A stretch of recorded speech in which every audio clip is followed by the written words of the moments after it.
Become a sustaining member of the Commonwealth Club for just $10 a month. Join today.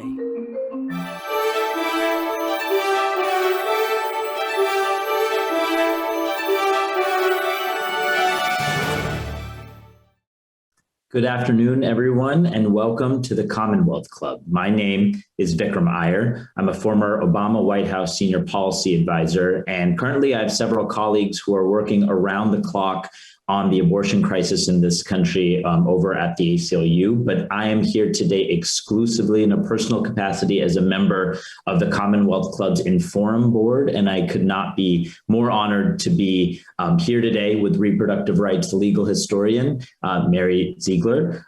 We are here today to discuss Mary's powerful and timely new book, Dollars for Life: The Anti-Abortion Movement and the Fall of the Republican Establishment. Thank you so much for joining us today, Mary. Thanks for having me, Vikram. Of course. Before we get into it, I think it's important to begin with a recognition of just how incredibly somber, historically unprecedented, some may say tragic, this event and the circumstances that led us to this court outcome actually are. And that's based off of a little bit of your writing, Mary. You reflect on this, but it seems that there's virtually no precedent in American law in which a right declared fundamental by our U.S. Supreme Court has been erased. The court has overhauled constitutional protections in the past, but the complete retraction of the right to abortion really sets the nation on a course that arguably it hasn't seen before. And Mary, in your writing in this book, in commentary that you've given in the media and other places, there's a concert of some who, or frankly of many, who knew this day might come, but still there was hope that the court may not take this drastic step. I think within the last year alone, there was cert granted, the actual choice that the Supreme Court would review the Dobbs versus Jackson Women Health case was a tell. Earlier in 2021, the Texas state legislature sending a bill, SB 8, to the governor's desk was another tell. All of these steps that sort of were marching towards this moment. But that drastic step, I think, really still was seen as a jaw dropper for many around the country, certainly around the world, and even those very close observers. And it does not, however, maybe to try and infuse a note of optimism, end the fight for abortion rights by any means. But it does feel that the battle returns to the states in many respects. The battle returns to people and like the motivation and willingness of where they will choose to stand, both in upcoming elections and future elections. And the battle turns to how we think about party ideology in terms of how overall political institutions, as you write about in your book, are responsive to either the voices of the establishment ruling class, a new version of a more populist establishment ruling class within these parties, or some other evolution therein. The reason I mentioned those states, Mary, is that in states like California, where I live, there will be attempts right out of the gates to try and memorialize the right to abortion at a state level through the Constitution or otherwise. And yet in other states around the country that some of our listeners may be tuning in from today, there will be attempts to not only make sure that the repeal of Roe is the law of their state, but that there are further attempts to undercut abortion rights and access to reproductive care in general. So I'd love to sort of talk about the history that brought us to this moment, but just to set the scene for our audience. Our guest today, Mary, has been known as a premier expert on this issue, perhaps more so than anyone in this country. She's an expert on the law, history, and politics of reproductive care, of health care, on the conservative nature of the United States political parties, including the GOP, from 1945 to the present. And she's one of the world's leading historians of the U.S. abortion debate. She's the author of 4 other books on social movement struggles around reproduction, autonomy, and the law. And she is now a professor of law at the University of California, Davis School of Law. Go Aggies. Mary, Welcome to the Commonwealth Club. And before we really dive into it, I just want to say that this program today is virtual, but the Commonwealth Club will be returning to a far more rigorous in-person programming this summer at its San Francisco headquarters, as well as this fall. You can learn a lot more about upcoming programs and special events at the club's website, www.commonwealthclub.org. And we'll be discussing a lot in the next hour, and there'll be a lot of time for you to ask your questions as well. So if you're watching along with us, please put your questions in the text chat on YouTube or in Zoom, and we'll try and surface them up. Let's get into it. I mean, this is, as we mentioned, there's state responses brewing. There is shock, certainly just from anyone that is a low information voter observing this happening and maybe never expecting it to come, as well as the very rigorously engaged movement workers that have been tracking this for a while. There's a bevy of corporate responses in light of this decision, international outcry and concern in light of this decision. But if someone were to track the history that brought us to last month's Supreme Court decision, some might say that this was something that you could see the writing on the wall of.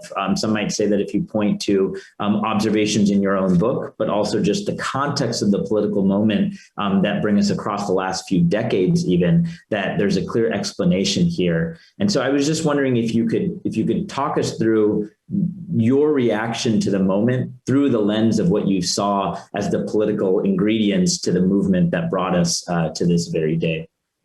Yeah, I mean, I think like a lot of people, I've been, very publicly wrong about how quickly this would have happened.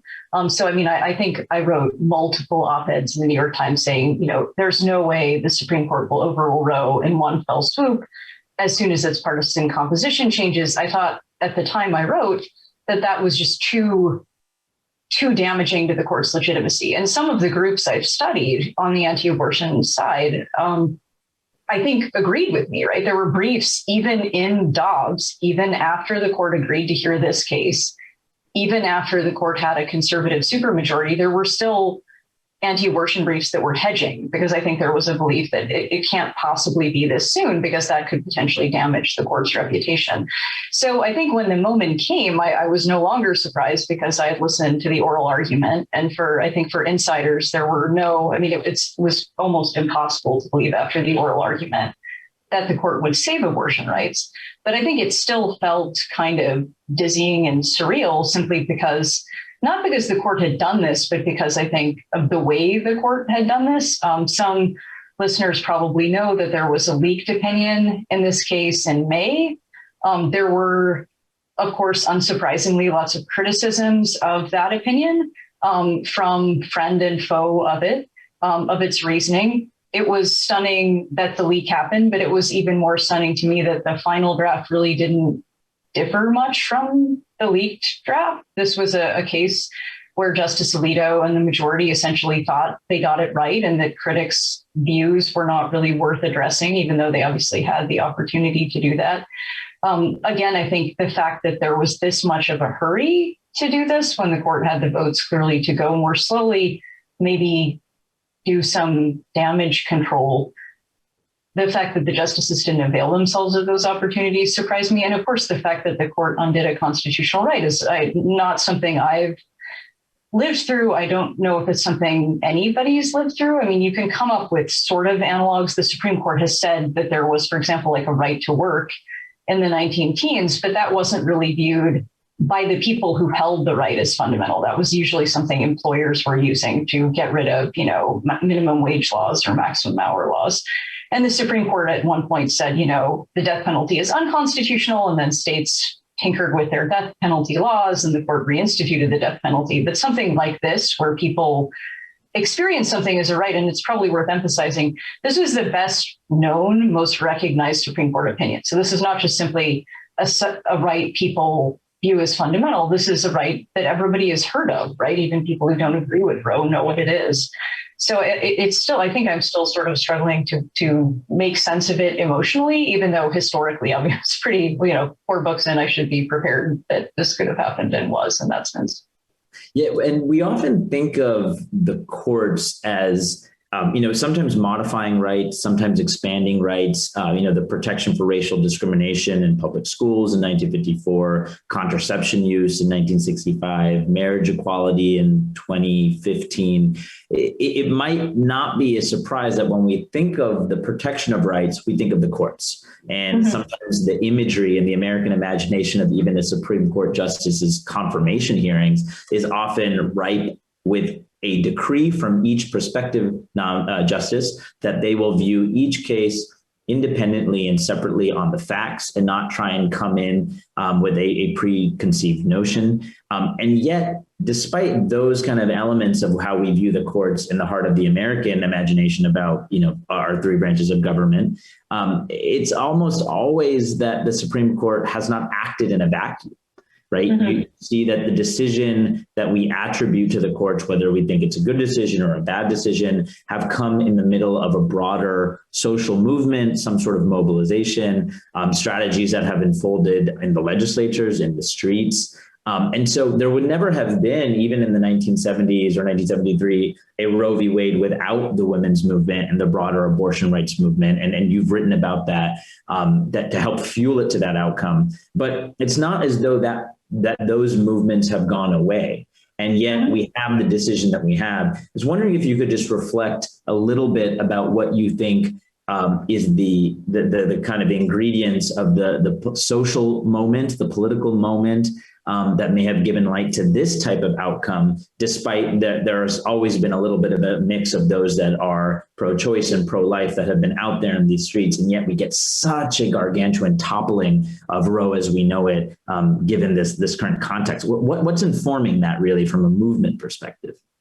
Well, I think one of the things that interested me and one of the things that made me want to write this book was that a lot of the most effective. So obviously what we think of social movements doing is making arguments, right? So talking, for example, on the abortion rights side about equality for women and pregnant people or dignity or public health outcomes for people who are pregnant, even people who are not seeking abortions, that essentially reasoning, right? And that the same idea about, that what would have worked here or what mattered was the arguments that folks in the pro-life or anti-abortion movement were making about the flaws of Roe.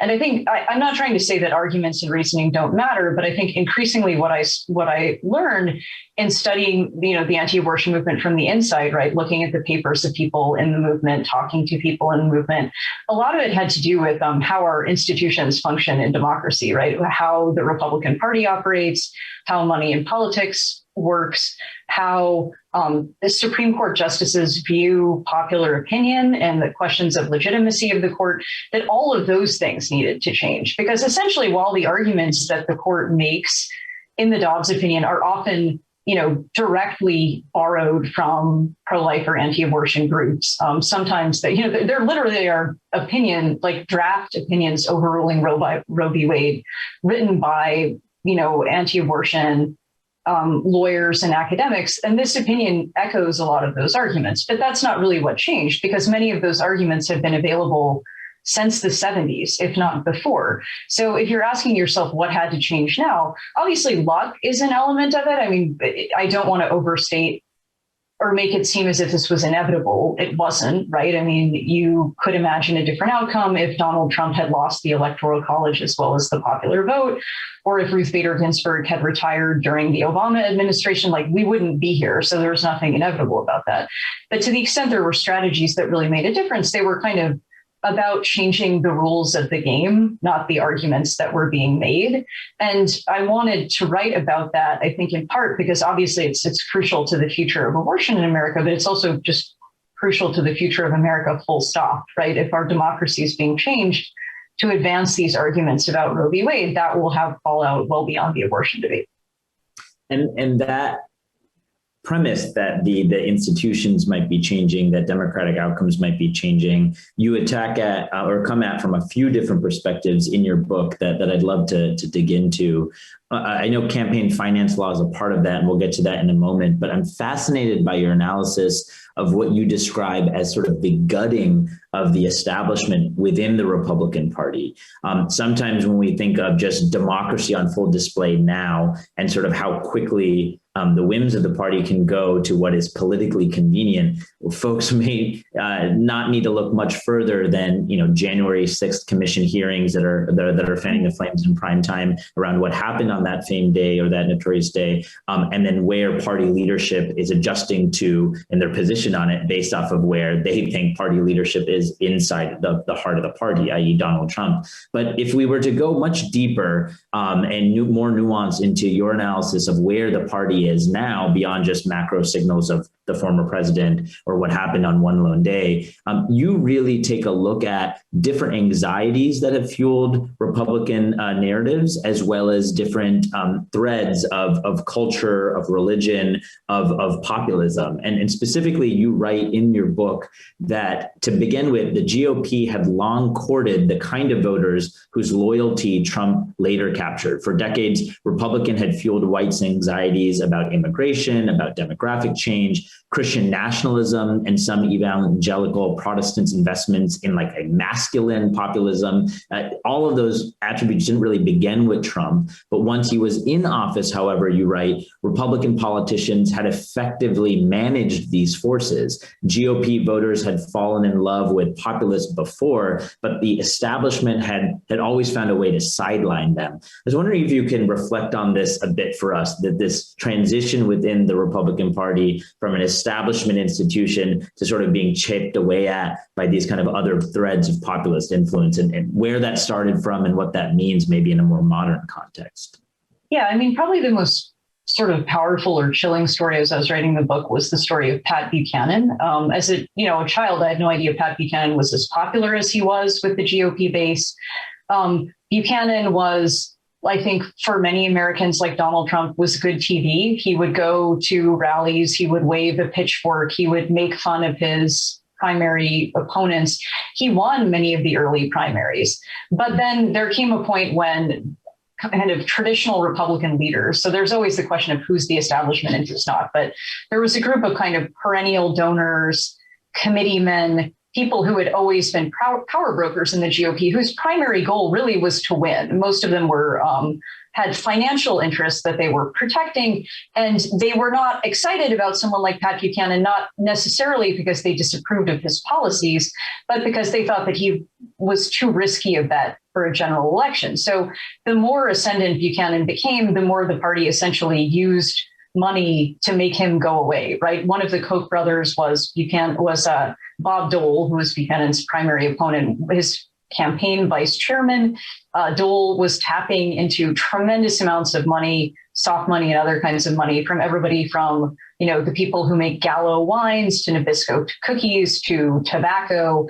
And so one of the things that mattered from a campaign finance standpoint was that the traditional party leaders didn't have the tools from a money standpoint to make Donald Trump go away. That isn't to say Donald Trump was winning the money battle or had the most outside spending or any of that. But it did mean that he always had a lifeline that the party establishment might have been able to deny him in earlier decades.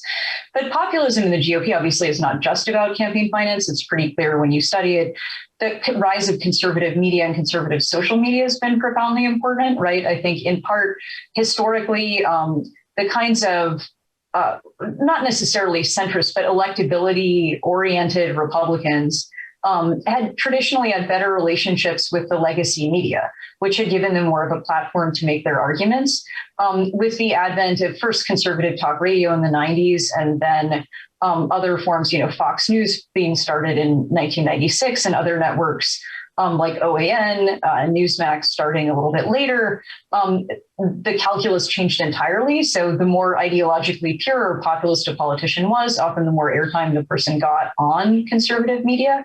And conservative media kind of created a cycle that reinforced the polarization of the electorate that was already happening, and the rise of what scholars call negative and effective partisanship, the idea essentially that you don't vote for somebody because you like them. You vote for them because you hate the other party's candidate, which makes it possible for you to support candidates you really don't like, right? Because it's just so unthinkable for you that a candidate from the other party would be worse. And that reinforces partisanship too, because there's very little check then on candidates emerging from primaries not being extremist or populist, because voters are less likely to check that impulse. So there were lots of other things that led to the rise of Trump. I don't mean to say it was just about campaign finance or just about abortion, but there was a moment, I think, in the history of struggles over abortion when people in the anti-abortion movement thought, one, this focus on electability is hurting us, because when the moment arrives, we're not sure that the Republican Party wants Roe v. Wade to be overturned. We're not sure they think they benefit from Roe v. Wade being overturned. And we definitely don't want to be in a repeat situation of Ronald Reagan, who was in some ways a hero to the anti-abortion movement, because Reagan was popular enough that when the time came, he could essentially say, I'm not going to deal with your priorities. I'm going to do what I want to do.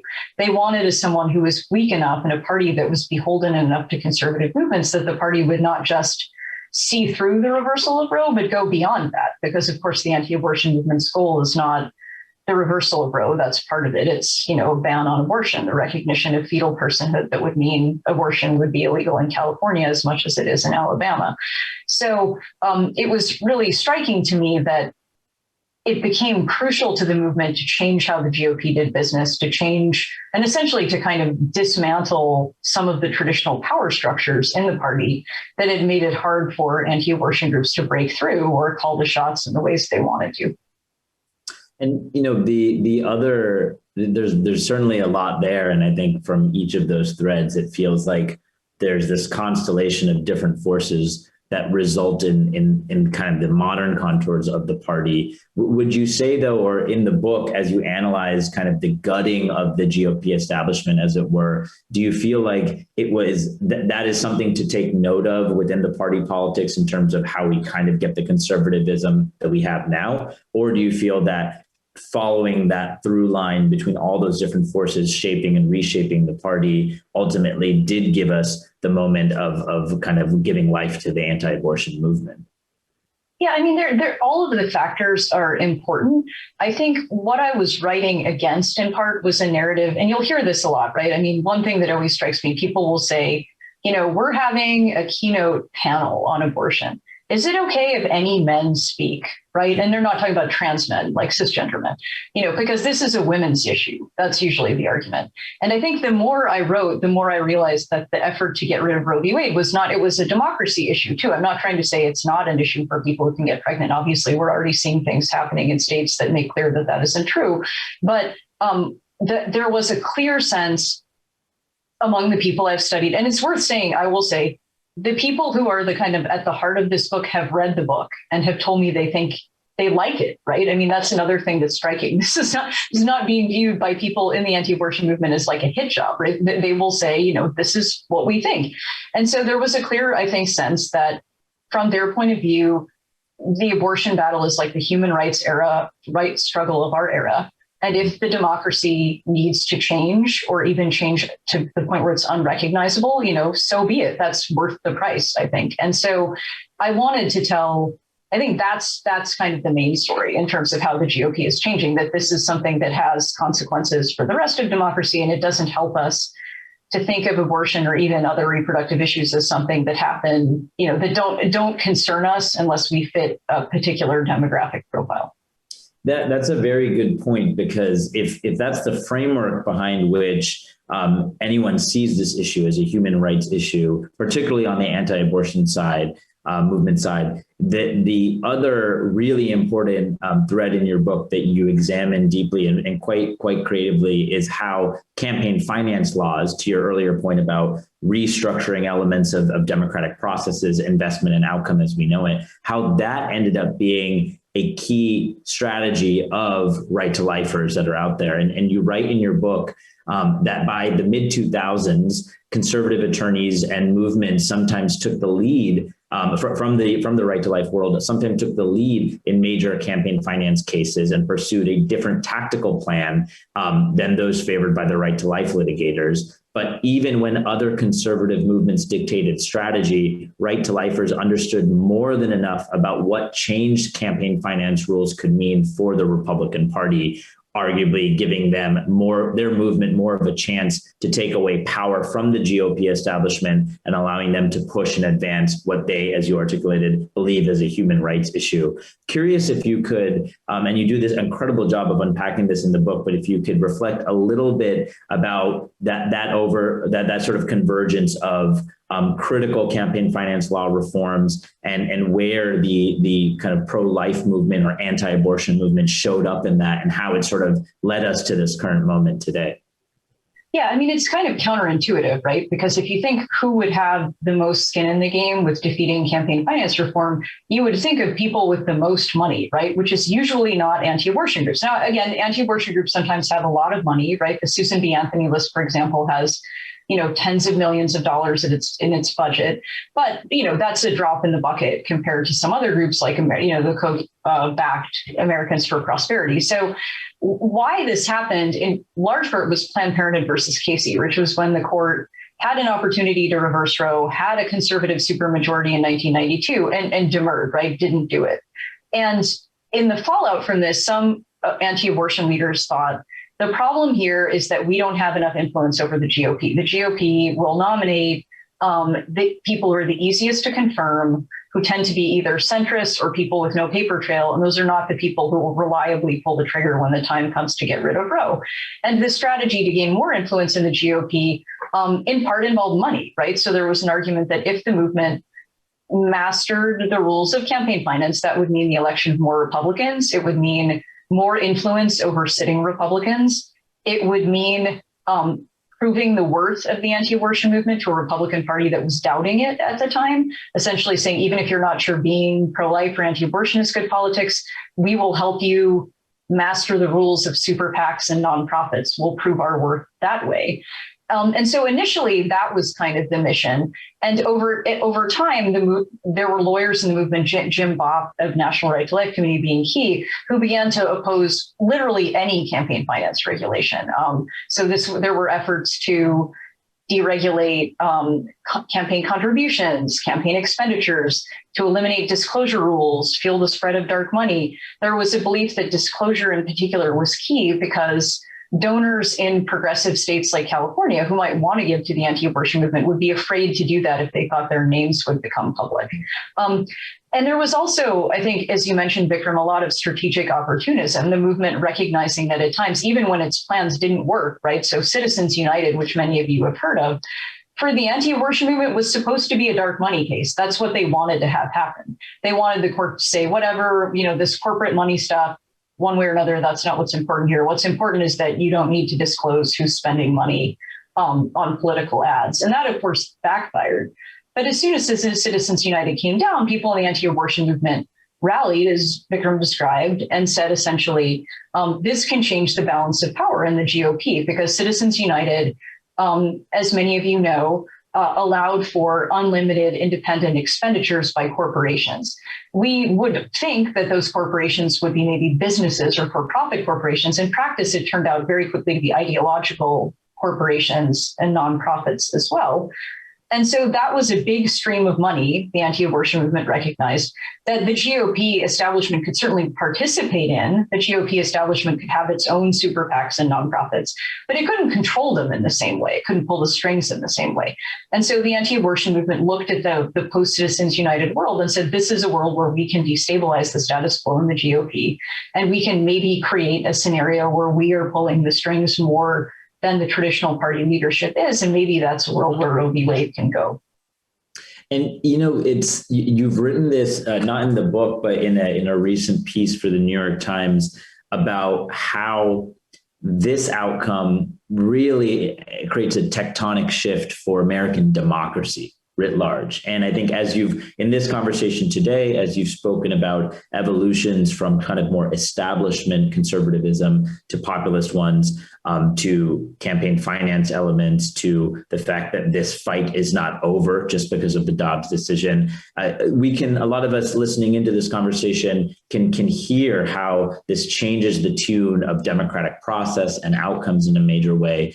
But for quite some time, even after the Dobbs case was agreed to be heard by the Supreme Court last fall, there was a lot of polling out there for those that might not be following this case or these discussions closely day to day, that most Americans and American women believed in Roe and their rights to abortion. And so it sort of felt that if anyone were to hear or see a headline from you, Mary, that says, actually, this case doesn't just affect your right to abortion or your reproductive care or your health care decisions, it actually affects our democracy. It feels like that could be met with a little bit of get out of here, in the same way that polling just a few months ago didn't necessarily believe that folks were coming after Roe. And I was just wondering if you could reflect a little bit on from all of the research, the writing, the speaking, and the deep analysis you've done across the political mind and institutions in America, this sense of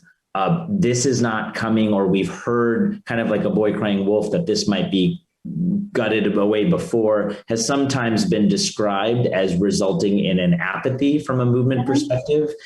Is that a fair statement? Is that an unfair statement? And for anyone that might be listening with a skeptical eye and says, Mary, is this really going to be a game changer on democracy? I mean, I get the logic when it comes to reproductive rights, but how is this impacting our democracy broadly? I was just wondering if you could kind of just speak to the magnitude of what's happened here, given that the severity of some of these impacts, even if we've been calling for it for a while, haven't always been appreciated in the core of the American electorate. Yeah, I mean, I think there has been a boy who cried wolf kind of quality to this. I mean, I think there are lots of reasons for that. I mean, states have been passing bans on abortion for decades and they've never gone into effect, right? So you may see a headline that says like, oh, Alabama is just banning abortion again. Like, so what? Because none of these laws have actually been on the books. And anyone of reproductive age, and I mean, even really, really broadly defined, has never been alive at a time when abortion was illegal. So I think just on the abortion side alone, it's really hard to predict what this is going to look like. And that's true of legal policy and politics as well. We don't know. For example, there's been a pretty robust effort on the part of states to think about whether they want to stop abortions from happening in other states. So one state trying to regulate the conduct of people in a different state that would be legal in that state is not something we've seen really since the 19th century. But I think on the democracy side, it's very clear within the anti-abortion movement that they believe that the court did not overrule Roe in 1992 because the court was worried about popular opinion and about the legitimacy of the court. Essentially, we know historically that the court is obviously not democratically accountable, right? The members of the court have lifetime appointments. They're not elected. No Supreme Court justice has ever successfully been removed through impeachment.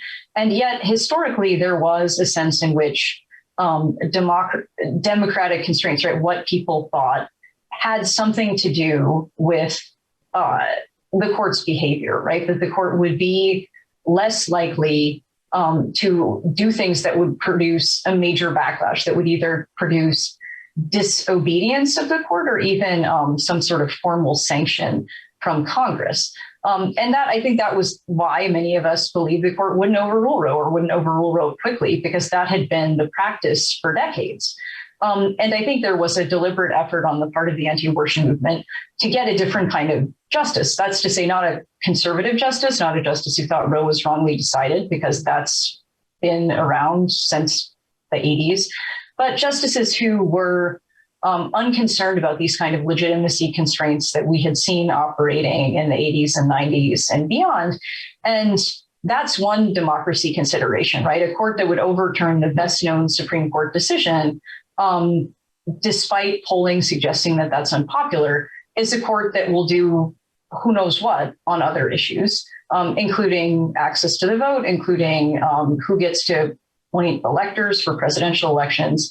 And I think on the Republican Party side, the idea that the establishment would be hollowed out. Obviously, many people listening to this probably are thinking, to the point I make in the book, that the establishment was always interested in racial dog whistles and was always making promises about abortion. But this commitment to electability had some kind of moderating effect, right? It meant that the kind of people who would do what was done on January 6th were not the kind of people the party really wanted in power, because it would just make the odds of failure on election day too high.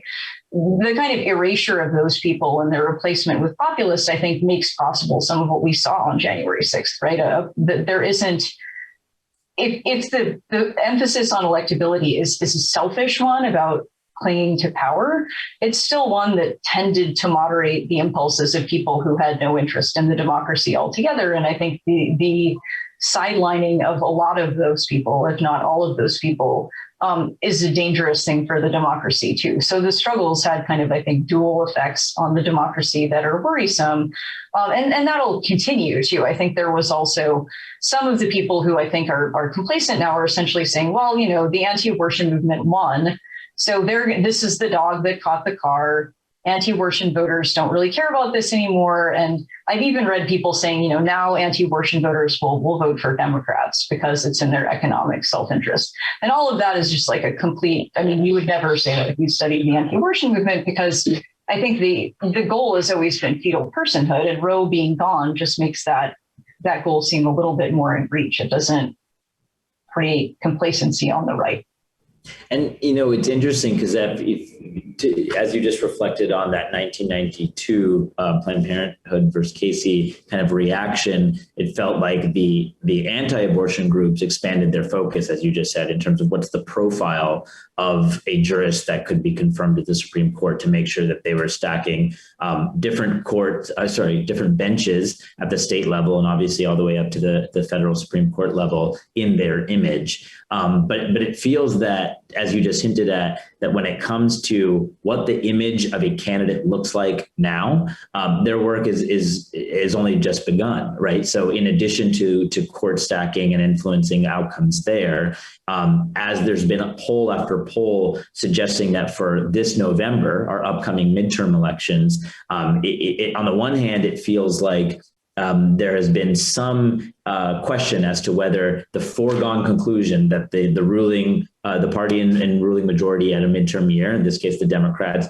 are certain to lose it this November, that maybe in light of the airwaves and media oxygen being taken up about Dobbs, being taken up about January 6th, being taken up by tragic gun violence across the country, that maybe there's a little bit more of a toss-up and a closer margin than previously was considered when it came to whether Republicans would take majorities or Democrats.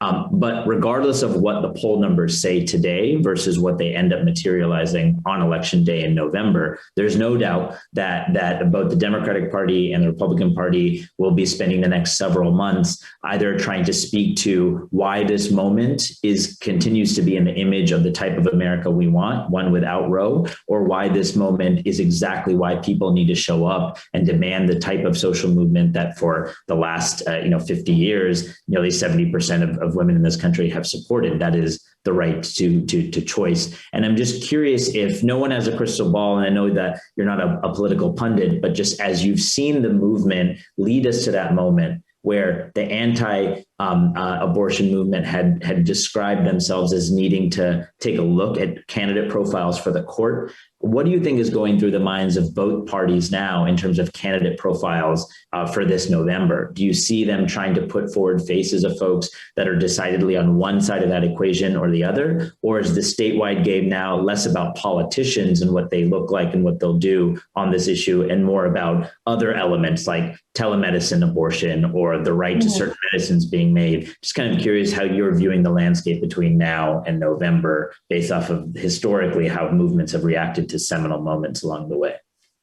Yeah, I think there are a couple different moving parts. Obviously, the more things move to the states, the more local your message needs to be, whether you're conservative or progressive. And so I think there hasn't been as much of, and I think the other thing that's complicating this is that there's so many states now that are effectively politically uncompetitive, right? So there are lots of struggles around abortion and reproductive health now that are being shaped not by general elections, but by primaries, right? Which means that you often see policies diverging more from what you would expect based on polling, right? So there are a lot of conservative states that are never, ever, ever in my lifetime probably going to have a Democratic governor or legislature that have, slight majorities in favor of some kind of legal abortion. Like they would probably land on some kind of like a ban in, 12 weeks or something. And almost all of those states are going to end up with bans at fertilization. So that's because of this dynamic. So I think there's a lot of kind of local strategy. We're even seeing all the way down to kind of direct democracy solutions. Kansas is voting August 2nd. Kansas Republicans have done this deliberately during a primary to have a state constitutional amendment that would say there is no right to abortion in the Kansas Constitution, contrary to what the state Supreme Court there said. You have kind of the other side of the coin in Michigan, which has a pre-Roe criminal law. Their voters are being asked to say that there is, in fact, a right to abortion in the Michigan Constitution. I think at the national level, there's a lot of effective messaging on this. It's unclear how much Congress will matter, because a lot there is going to depend on the filibuster and who's in the White House. So some Republicans have considered the idea of a federal ban on abortion, right? A federal statute. Some have said maybe the ban kicks in 6 weeks, maybe kicks in at fertilization. I don't think that would work for the Republicans unless they abolish the filibuster. Same goes for efforts on the Democratic side to codify some kind of protection for abortion, absent abolition of the filibuster. That's not going to happen either. But I think obviously Roe being gone raises the stakes for that, and at least forces people in both parties to kind of put their chips on the table and explain where they stand. And the same goes, I think, for access for medication abortion. So I think going forward, we're going to have kind of a two-track conversation, one about what kind of rights we think we have or want to have, and two, about what access actually looks like. And that's going to be a mess too. It involves the relationship between federal law and state law, the right to travel, a lot of things that really are not very well understood or developed in the law. So there'll be a lot of probably confusing and complicated legal things that both parties need to deal with, in addition to, talking about what they want the world to look like. The other probably really key thing is that as much as we all are focusing on 2022 and 2024, if you study this historically, and if you look at what happens in other countries, one thing that's always clear to me is that we can't know what the aftermath of a decision will look like 2 years or even 4 years later. So 2 years after Roe v. Wade, John Paul Stevens was nominated to the Supreme Court. He was asked 0 questions about Roe v. Wade and confirmed unanimously. Neither political party wanted to talk about abortion. If you had asked people in 1975, 1976, was there like a big political mobilization against Roe v. Wade? They would have been like, what? No, of course not. Like, it's not even a big deal. Like when Roe came down on ABC News that night, there were 2 stories that aired first because it just wasn't that big of a deal. So to know whether Dobbs is going to unleash some kind of mass movement, I can't tell you based on what's going to happen in 2022 or 2024 or 2025. Like if I might be able to tell you, and the same, but I might not. The same thing in Ireland. I mean, Ireland had a ban on abortion that was repealed in recent years. What really galvanized a movement in Ireland was not the fact of the ban, but when people who were seeking miscarriage care began to die, right? So it's sometimes what a decision means on the ground. It's sometimes how people respond to it. Essentially, whether there is a backlash or not depends on much more than what the Supreme Court said. So we won't know. And we also won't get to decide, right? Whether there's a backlash. It's not something the Supreme Court gets to determine. That's right. And I think a lot of our own listeners today tuning in will probably be disagreeing in the same way that the rest of the country might be debating or disagreeing about whether to mourn or celebrate the destruction of this constitutional right. But you write that there should be no illusion about its price and the toll that it will take on the country, everything from forced pregnancy to having to travel out of state to seek reproductive care. Maybe you don't even have time off from work. I just kind of was curious whether you could reflect on the devastating blow that this creates for maternal health outcomes. And yet you mentioned a few kind of political responses, actions in Kansas, actions in Michigan, potential federal action. This week, the House is gearing up for a package of votes to try and create some additional protections for those that might have to leave the state, for example. Are these glimmers of optimism or is it, as you said, a little too early to tell? I mean, I know that you've done a legal analysis here and aren't necessarily prescribing a dedicated opinion for yourself personally, but for those Americans that aren't debating this and that are actually mourning the destruction of this right, are these early political actions moments for them to feel like, okay, there's a fight that's going to help grab this back, or does that remain to be seen and really only something that can be measured over a much longer period of time? Yeah, I mean, for people who are mourning the decision, there are definitely signs of hope. I mean, I think, again, history tells us that this is not like if people who are progressives are in this for like 2 years or 3 years, it's not going to work. I mean, the lesson of the past 5 decades is the reason in part this worked for conservatives and for the anti-abortion movement is because they kept at it for half a century and they tried a lot of different things and a lot of smart people experimented for a long time. And I'm not saying it's going to take half a century, but I think this is a situation where a lot of people who like the idea of abortion rights have been accustomed to the courts getting rid of every bad law or lots of bad laws at any rate for decades and have been accustomed to the idea that these rights are protected and they haven't had to do the kind of spade work that conservatives have had to do. So I think that what we're seeing so far is definitely that there's a lot of energy and a lot of ideas, but they'll probably have to be staying power if progressives are going to do anything with that. I don't think this is going to be a quick fix. And then I think the question becomes, there's always been an interesting dynamic, right? And their polling on abortion is not great, but if we take there to be some truth in polling, it would suggest that there's a small but committed group of people who are very opposed to abortion, maybe 20% of Americans who consistently say they want all abortions to be illegal. And then there's a kind of larger but more divided group of Americans that want abortion to be legal. So there's a lot of people in the middle who want only some abortions to be legal. And there's a fairly large group, like about a third, who want all abortions to be legal. But there's not that many people who want outright bans. But that group tends to be less motivated, historically more divided, more heterogeneous. And so one of the questions, of course, in a post-Dobbs America is, does the fact that there seems to be a majority that didn't want this to happen translate into political action? And of course, some of that will boil down to how committed people are and how much of a priority this is for people, right? If this is the sort of thing where people say, well, I don't like this, but it's not as important as fill in the blank, like COVID, inflation, whatever, which I think has often happened. And we've even seen it in presidential administrations. I've been asked by reporters, I think just yesterday, why was it that when Democrats had enough of a majority in 1993 or 2009, why was it that we didn't see the codification of abortion rights? And quite clearly, if you look in presidential libraries, the answer is because those presidents said, this can wait. This isn't that important. We have the Supreme Court. And other things, it was usually in that case, healthcare reform are more important. So that dynamic's been a defining one for some time. The question is whether Dobbs breaks that cycle, I think, or not. If you're just tuning in and joining us, Mary Ziegler, author of Dollars for Life, the Anti-Abortion Movement and the Fall of the Republican Establishment. And for those who are with us right now live, please just a friendly reminder that if you have questions, to please go ahead and put them in the chat, either on the YouTube page or in Zoom. You sort of spoke to this, Mary, just a few moments ago, but I just kind of want to put a finer point on it, that the how sort of election outcomes happen are really going to be defined around who shows up and how people show up. And it feels that right now there's a lot of chatter about how much momentum there has been in the last several weeks, protests around the country, a lot of corporate action. I would say that perhaps more corporate action than folks may have seen on this issue in the past, with different companies changing their healthcare plans and what it means to access care and reproductive care if you work at certain companies.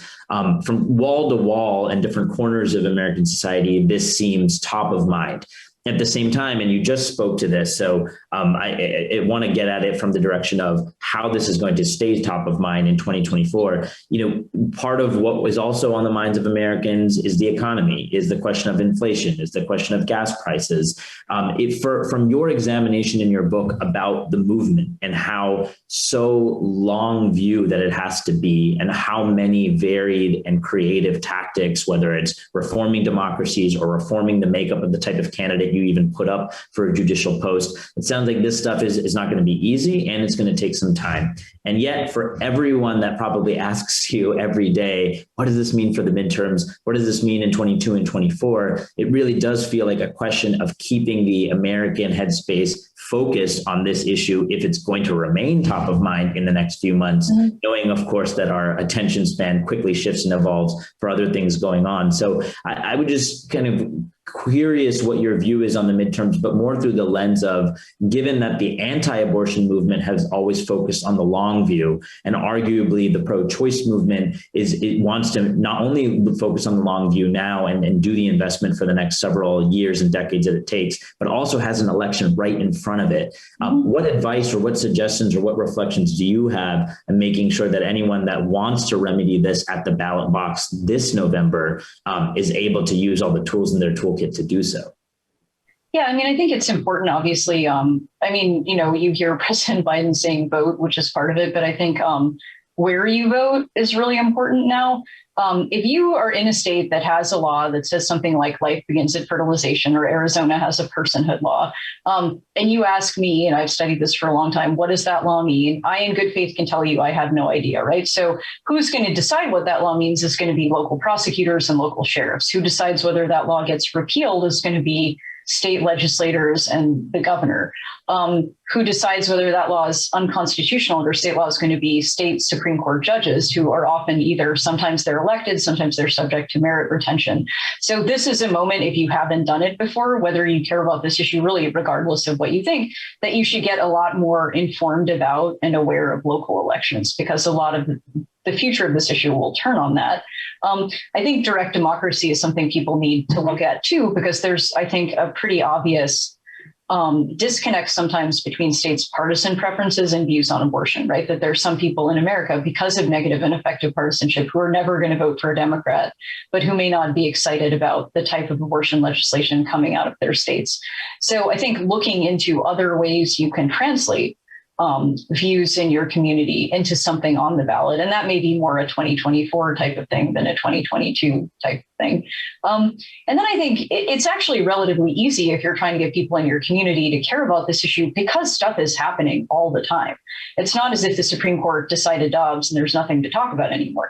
We have no idea. I mean, and again, if you ask me, and I've talked to the people who wrote SB 8, I was on the phone with them maybe 2 weeks ago. I have no idea they don't know what they're going to do. So how far states are going to go to try to regulate interstate conduct or regulate medication abortion, how far they're going to go in regulating information about abortion, the kind of at the intersection of speech and conduct, how far they're going to go in accessing people's digital data and figuring out who's having abortions, whether there's going to be a renewed push to punish women, which there has failed so far, but that could change. All of these things are live issues. So there will be something to keep this issue front of mind in the months to come. And we'll start to see how these laws actually affect people on the ground, right? So there's starting to be stories that emerge of what it means when these laws go into effect. So if this is something that you want to matter to people, you can use all of the stuff that's happening to tell people what this means in concrete terms. Because I think there's always, for people of really lots of generations, like Gen Z and certainly millennials, this has always been an abstraction, right? So it may feel bad to you to say you had a constitutional right and it got taken away, but very few people really know what that means. So if you start to hear stories about what happens when this right is taken away, what does that actually do? I think that's when people may become more motivated too. That question about the generational split is a really interesting one, because you framed that a little differently earlier in the conversation, where you said that most folks have only been alive within a kind of a generational mindset of having access to abortion. And now we'll start to have a new generation of folks growing up, being born today, going to school today, perhaps in your classroom this fall, that won't have that access. I was curious, as you think of your role, both as a legal historian, but also as a teacher of the law, directly in kind of trying to gear up the next generation of legal minds and practitioners and attorneys. It's easy to sort of see this moment with a lot of cynicism. instead of optimism. And I know that maybe a law professor's sole goal is not necessarily to make everyone feel Pollyannish or happy-go-lucky about the moment. But since we are talking about a new generation growing up with this, living with this, and arguably being trained to address this for the decades and years it will take to come to manage it, I was curious what kind of headspace or what kind of engagement you've had from younger people, perhaps in the classroom or maybe otherwise, to be able to rise to the occasion or meet the moment. Yeah, I mean, I think the important thing to remember, I mean, a lot of historians, and this is going to sound pretty rich right now, but a lot of historians have said it wasn't necessarily the greatest thing for the abortion rights movement that Roe v. Wade happened, because it created a sense of complacency. It created a sense that the Supreme Court is where we get our rights. And, if you're a supporter of abortion rights, like you won, and it's over. Like there's actually I remember an email, not an email, but a memo someone from NARAL sent in 1974 saying, like, we're not going to debate anyone pro-life anymore because the Supreme Court spoke and the case is closed. Like, we don't need to have the debate anymore. And you just you shake your head, right? And so sometimes backlash to Supreme Court opinions can be an incredibly powerful way to organize mass movements, to get people who have been complacent, not only to stop being complacent, but to see what they can do to change the way our democracy works. That certainly happened in the aftermath of Roe on the right. And so while this is a setback, I think sometimes setbacks are moments of real creativity and inspiration if you support abortion rights. And so I think I try to encourage younger people to think of it that way. And people, especially Gen Z people, who are most of my students, they have different attitudes generally. As a rule, they tend to be more open about questions of sexuality and reproduction. And, I'm a geriatric millennial, so with an emphasis on geriatric, but the folks my age were not as open when they were the same age. And so I think that there's a possibility of kind of rethinking what people want a movement around reproductive rights or reproductive justice to look like, right? It doesn't have to be a defense of Roe v. Wade. It doesn't have to be a defense of Casey. It doesn't have to be anchored to a Supreme Court. You don't have to think the Supreme Court is where you get rights. Like, there are a lot of things that kind of came with Roe that were probably not great for the abortion rights movement, and those don't need to be an anchor anymore. And I think there's also a danger on the right of complacency, right? I mean, there's a real sense that the way you get what you want now, if you're conservative, is through the Supreme Court. And we know from history that the Supreme Court doesn't act in a vacuum, whether it's conservative or not, right? So I think that the hope would be that people can take this as an opportunity to rethink how they want reproductive rights to look, how they want the country to look, and to think, to realize that they can do something, but if they want things to change, they have to do something. And another feature of that complacency, maybe kind of informed by this more modern internet everything generation, is the ability to be able to see a physician through telemedicine, through a similar Zoom screen like the one that we're on today, and be able to access abortion pills and reproductive care and medication through mail. One audience question that we have is, how can we be, or can you reflect on the landscape of analysis of when it comes to interstate commerce? How can folks, or how do you expect the movement to be proactive in either pushing at that or guarding against any pushback on that, if and as it's becoming threatened at a state by state level to move those products across state lines? Yeah, there are a couple of different things we're seeing. I mean, on the legal front, there's some sense that maybe the Biden administration is going to take the position that federal food and drug laws preempt contrary state rules on abortion medication. We're seeing abortion providers try to circumvent or deal with state laws by putting mobile clinics up close to state lines. We've seen, literally floating abortion clinics in the Gulf of Mexico. A doctor from UCSF just set one of those up, patterned on women on the waves, which was an initiative near Ireland.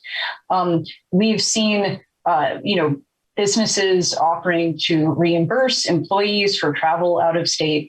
And we've seen lots of states, and more, I think, to come, taking steps to protect their doctors and their citizens from out of state legal consequences, essentially things saying we're not going to extradite our doctors to face criminal charges elsewhere. We're not going to entertain lawsuits against our doctors and citizens for participating in abortion. And I think there'll need to be more work of that kind done. And there'll probably be more work that would need to be done on the financial side too, because obviously travel out of state is more financially feasible for some people than it is for other people. But travel, I think, is something that's also, it's an area of a lot of uncertainty because like so much, we don't know a lot of how the Supreme Court would respond to questions about interstate travel or state laws being applied outside of state borders. So this, I think there are lots of ways people can try to support those measures, but there's going to be a lot of uncertainty on the legal side.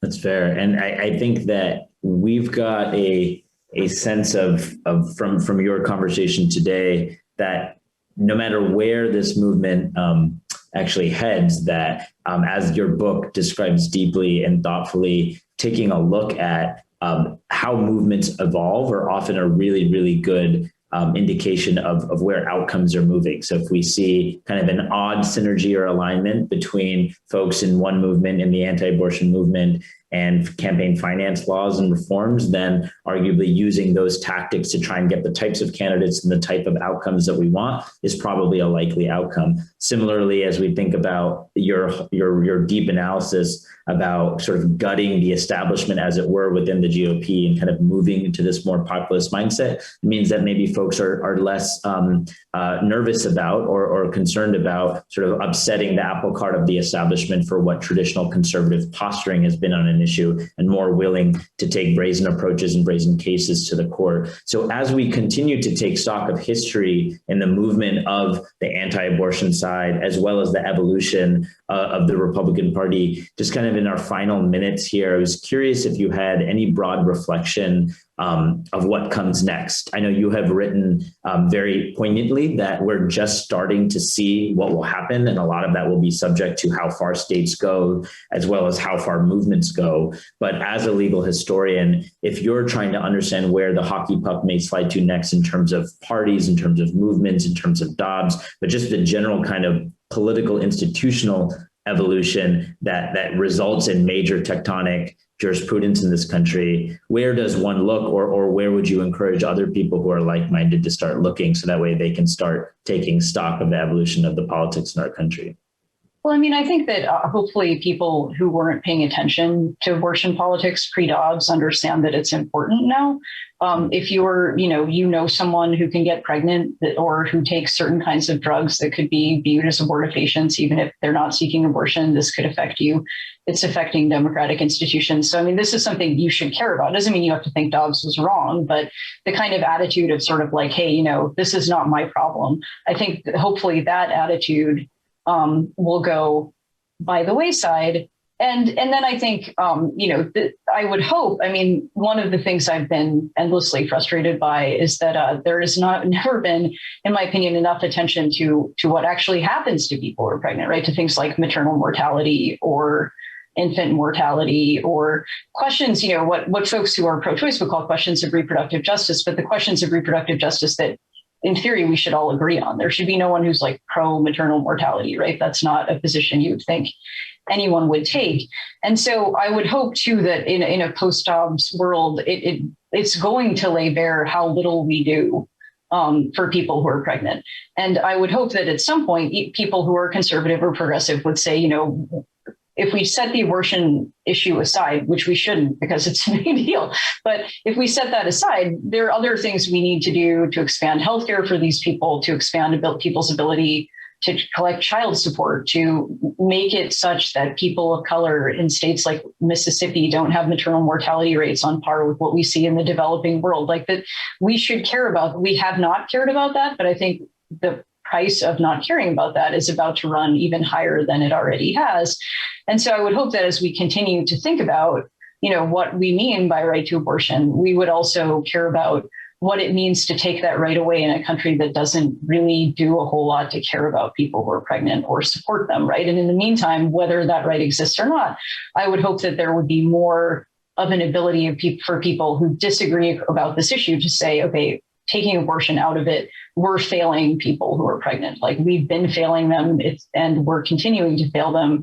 And in a world without Roe, we couldn't afford to fail them before, but now it's going to become even more, I think, painful.